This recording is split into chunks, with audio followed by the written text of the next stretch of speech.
Saludos, mi nombre es Naomi Guerrero y en esta presentación estaré hablando sobre diversos temas tratados en el recorrido de esta asignatura.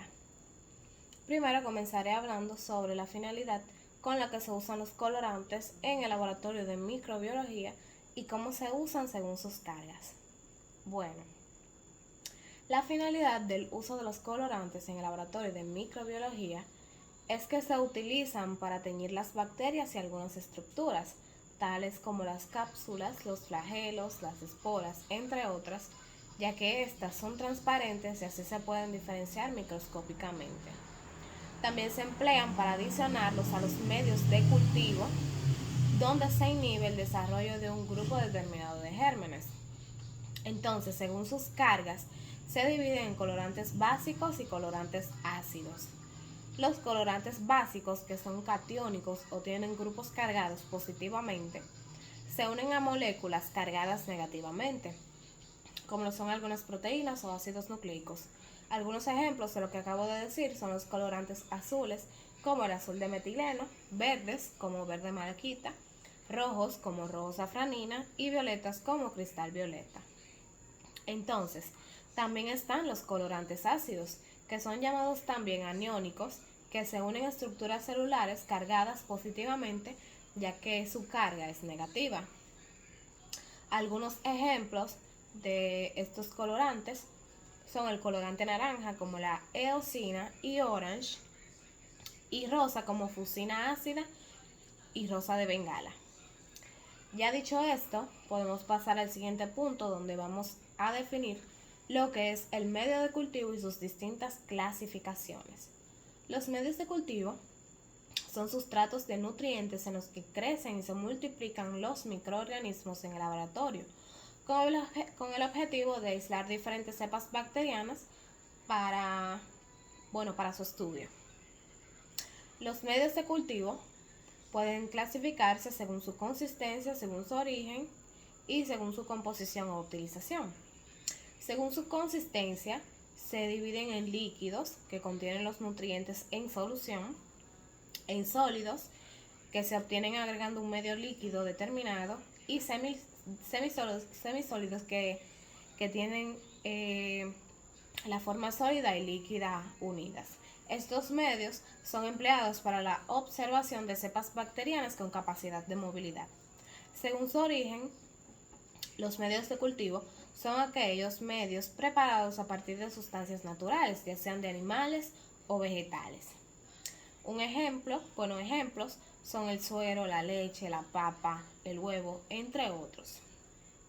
También están los medios de cultivo según su composición o utilización, que a la vez se subdividen en simples, enriquecidos, en selectivos, en diferenciales, de enriquecimiento, de recuento, de transporte, en especiales o altamente selectivos.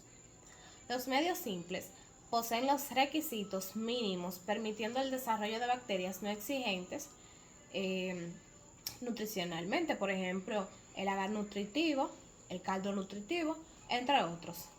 Los medios enriquecidos son medios a los que se le añaden ciertos componentes, ya sean la sangre, suero, huevo, vitaminas, entre otras, que permiten el desarrollo de bacterias exigentes nutricionalmente. Por ejemplo, está el agar sangre, que es un medio enriquecido, generalmente con sangre de carnero o de otros organismos.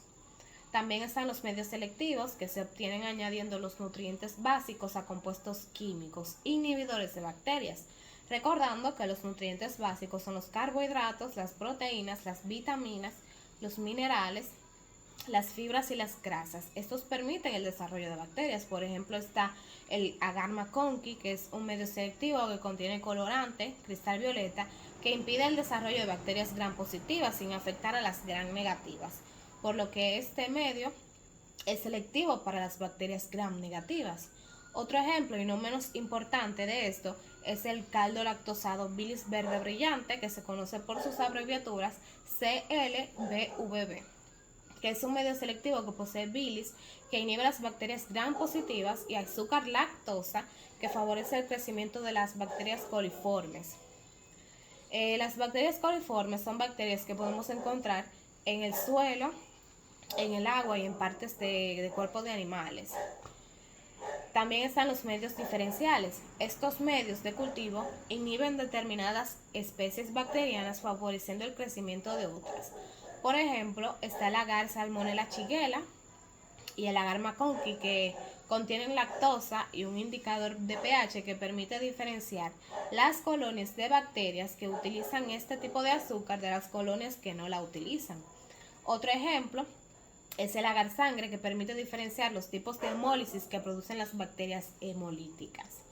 También están los medios de enriquecimiento, que son medios que favorecen la multiplicación de bacterias cuando la muestra obtenida es muy pobre. Por ejemplo, el agar Todd Hewitt favorece el desarrollo del estreptococo.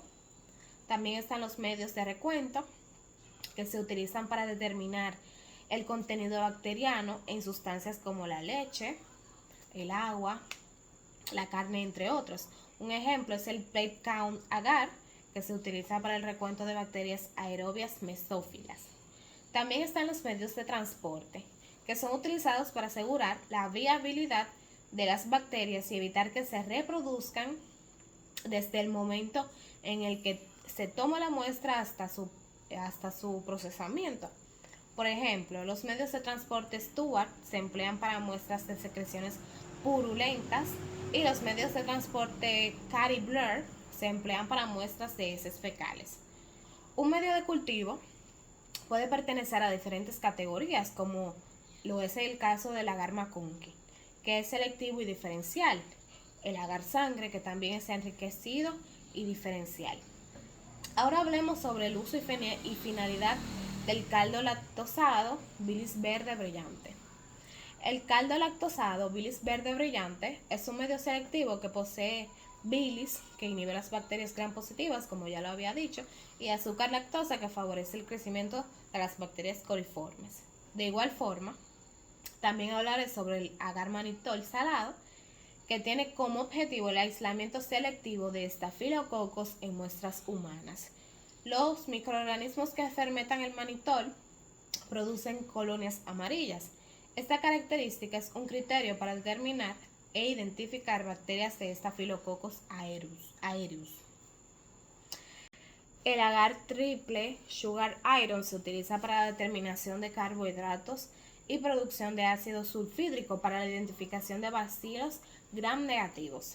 Se evidencia el crecimiento de forma que, en presencia de ácido, el indicador de pH, el cual se mantiene en rojo fenol, cambia color amarillo. Si no hay presencia de ácido, permanece de color rojo. Ahora hablaré sobre qué es la resistencia bacteriana y sobre el antibiograma. La resistencia bacteriana es la capacidad que tienen las bacterias de soportar los efectos de los antibióticos o biocidas destinados a eliminarlas o controlarlas. El antibiograma es utilizado para determinar la susceptibilidad de un microorganismo frente a los medicamentos antimicrobianos a partir de la exposición de una concentración del germen a estos fármacos. Las pruebas de sensibilidad pueden hacerse para bacterias, hongos o virus. Entonces, ahora voy a establecer una diferencia entre un desinfectante y un antiséptico. El antiséptico es una sustancia que inhibe el crecimiento o destruye completamente microorganismos sobre un tejido vivo, mientras que el desinfectante es un compuesto que ejerce la misma acción, destruye microorganismos o ralentiza su producción, pero en este caso sobre superficies u objetos inanimados. Muchas gracias.